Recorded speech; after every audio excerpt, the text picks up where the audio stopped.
we were looking out the window and we were flying over Europe, and it was like, oh, there's Ukraine. And all of a sudden we saw these little red flashes on the ground. So we were watching Russians bomb Ukrainians in the winter of 2015. And after, it was just like profound. Today on the show, we have Colonel Terry Virts joining us. Terry he spent 30 years with the Air Force, 16 of which were with NASA. Terry was an F-16 pilot, then was an actual astronaut, and was the commander of the International Space Station. After leaving NASA, he's been an author of several books related to space, directed a few movies, and is more recently an energy consultant and potentially looking at getting into politics in 2026. Terry, thank you very much for joining us. Can you tell me a little bit about just day-to-day life and who you're working with on the International Space Station? Yeah, so when I went back the second time, that's when I became the commander of the space station.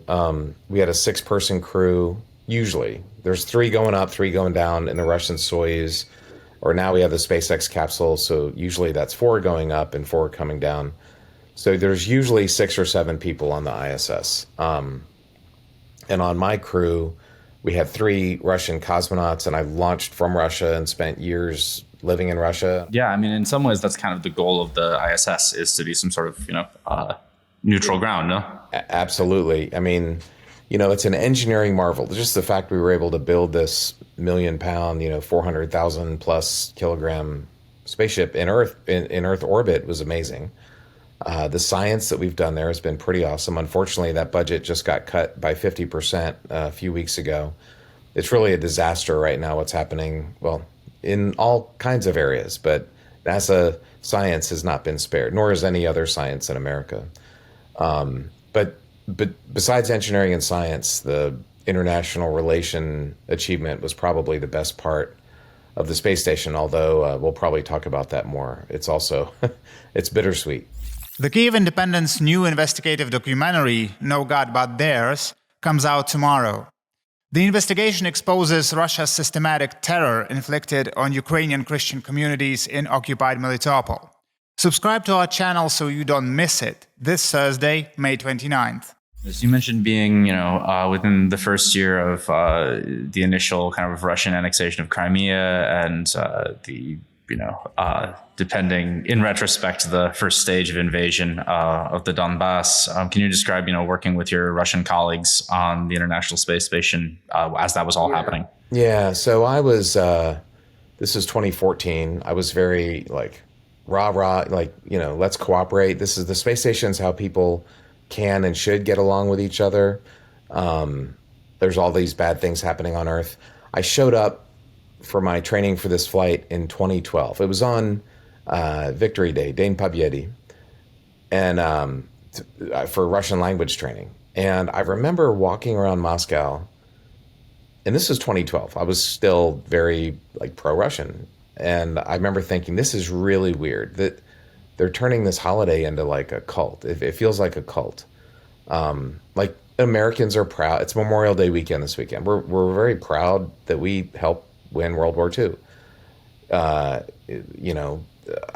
Both my grandfathers went over there and served. I'm proud of that. But we've moved on. There's other things in America and if you ask an American on the street, 99% of them could not tell you that May 8th was the day that the Nazis surrendered. Nobody knows that. We've moved on with life. In Russia, it's literally the only thing that they talk about. And it's because of Putin's propaganda. And it's really perverted. They always have 1941 to 1945 signs in Russian cities. Well, the reality is they started the war in 1939. In 1939, they were on the side of the Nazis, and they invaded Eastern Europe, and they invaded Poland in September of 1939. And so the Putin propaganda machine has conveniently forgotten their role in this evil. They had an organization called Memorial that you're probably very familiar with that cataloged Stalin's crimes. I was in Magadan a few years ago, before the war, and that was where all the gulags were, right? That's where they took tens of thousands of Lithuanians and Estonians and Ukrainians and Russians, and they just did the most evil things of the 20th century. So they have conveniently forgotten that, and that's really, really dangerous, because that allows them to just propagandize and indoctrinate their population, which is not healthy. So I was there for Victory Day, which has been really perverted by Putin in a really terrible way. And I was also I didn't realize the significance at the time. I was walking one day near Pushkin Square in Moscow, and there was a rally, and it was Alexei Navalny, because in 2012, that's when Putin was coming back. He had left in 2008, and it was his chance to destroy the Russian constitution and come back. And there were hundreds of thousands of protesters on the street back then. And I was like, oh, maybe I shouldn't be at this rally, so I just kind of left. But I was very familiar with that. And a really good friend of mine, a classmate from business school, who actually came to my launch, I said, hey, you guys are electing, Putin's coming back, so when are there debates? Can we watch debates? And he was like, we don't need debates. Just the complete acceptance that, yeah, that's a dictatorship. We're happy to live as slaves. That's kind of the Russian mentality. They're just resigned to the czar is going to make decisions, and they're not going to have any input into that. I mean, was that reflected in the cosmonauts as well? When you actually were on the ISS? I love the cosmonauts. The favorite part of my time in space. I would take my dinner at night, and it was late. We were like working. They didn't have that much to do. They were down there watching TV and calling home on the IP phone. And I'd have dinner with them every night, and we'd have Kulturny program where they would teach me, words that you don't learn in Russian class, and we had a good time together. And my Anton Shkaplerov, my Soyuz commander, before we launched, they invaded Crimea. All this stuff was happening, and I remember thinking, Obama's not doing anything about it. This is the weakest response I could imagine. What we should be doing is building out our LNG natural gas infrastructure, and let's hurt Putin in the pocketbook. We'll sell Europe natural gas and undercut Russia. We should have been doing that in 2014. Here, a decade later, we're still barely getting that process going. Anyway, he used to go around. We would have parties on Friday night. He was like, Krim nash, Crimea's ours. And he was from Crimea. He was a Geroi Sevastopolya. He's from Sevastopol. He's a hero of Sevastopol. So, and his wife is Ukrainian. So it was just this perverted imperialism and I didn't know. I was still naive. This was 2014. But I remember going, this is really weird that my cosmonaut is so happy about just annexing. It's not 1939. In January of 2015, maybe February, I think it was January, we were flying over Europe one night. I was on the Russian segment with my colleague Sasha Samokutyaev, a different cosmonaut, and he got me a CSKA, this Russian state sports team. He was a hockey guy, so I have like a Russian state hockey jersey with my name on the back. And they always spell my name wrong. They spell it Virts instead of Virts. We were looking out the window, and we were flying over Europe, and it was like, oh, there's Ukraine. And all of a sudden we saw these little red flashes on the ground. So we were watching Russians bomb Ukrainians in the winter of 2015. And after, it was just like profound. And I thought, I was affected by it, but the way he was affected by it, him and our colleague Yelena Serova, another female cosmonaut, and another guy named Max Saraya that I flew with on my first flight, all three of them went to join Putin's party. And, in the Duma, they were supporting the war. There's several other cosmonauts that I didn't fly with in the Duma. And these guys are the most enlightened people in the world. They should be. They lived in America. They know America's not going to go take over Russia. Just all this. They know all the propaganda is BS.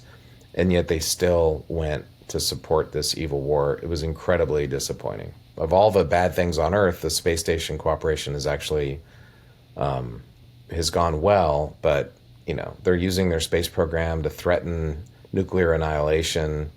I had an incident one time on the Russian segment. We had this laptop software of places on Earth we were supposed to take pictures of, like the pyramids or this hurricane or whatever. And they had left their laptop open, and it was Aviano Air Base, a U.S. Air Force base in Italy. that we had used extensively and during the Serbian Kosovo conflict. And I was like, come on, guys. This is I didn't do that. The US does not do that. We have military like science payloads, but the Russians help us with it. It's a known thing. It's not used for, actual intelligence gathering, but they do. And that didn't make me feel happy about what they're doing up there. Is what you're saying is necessary some kind of cosmic decoupling? Like there needs to be a divorce settlement of like splitting up the ISS? That's a great way to put it. It's like we still need to live in the same house for the sake of the kids, but we're going to sleep in separate bedrooms. So we should not be launching NASA astronauts on the Russian Soyuz. That's just wrong. We shouldn't be having people in Moscow. They're at risk of getting arrested. We shouldn't be launching Russian Air Force officers on our capsules either. You can still operate the space station. It's only going to be up there for a few more years. We could operate it safely without launching on each other's capsules. But this administration has no interest in pushing back against Russia, and neither did the Biden. So that's not going to happen. I just personally believe that that's what should happen. I said earlier about space being hotter than ever. It's also become very politicized in recent years. I mean, NASA closed down the shuttle, the space shuttle program, Constellation. Can you give your kind of insider account of what happened? So unfortunately, I think the American political system is such that they politicize things that they shouldn't. Like space, I wish was this unpolitical thing. Putin uses it as a way to show that he's still very powerful, that Russia's important partners. We have an important influence in the global, that the world depends on Russia. So Putin uses it for his own political purposes. The Trump administration has just been ridiculous about saying that, well, Biden left the Boeing astronauts up there and Elon had to go save the Boeing astronauts. I don't want to get into it now. All of that was complete BS. It was just nothing but lies. So, of course, Russia politicizes it, but the way the Trump administration and Elon have been politicizing things that should be completely out of the realm of politics. It's science. It's F equals MA. It's not like Biden is terrible, which is the Trump narrative. So we should just keep politics out of it as much as we can. This newsroom is powered by people, not billionaires, not owners. Help us grow to 20,000 members and protect independent Ukrainian journalism.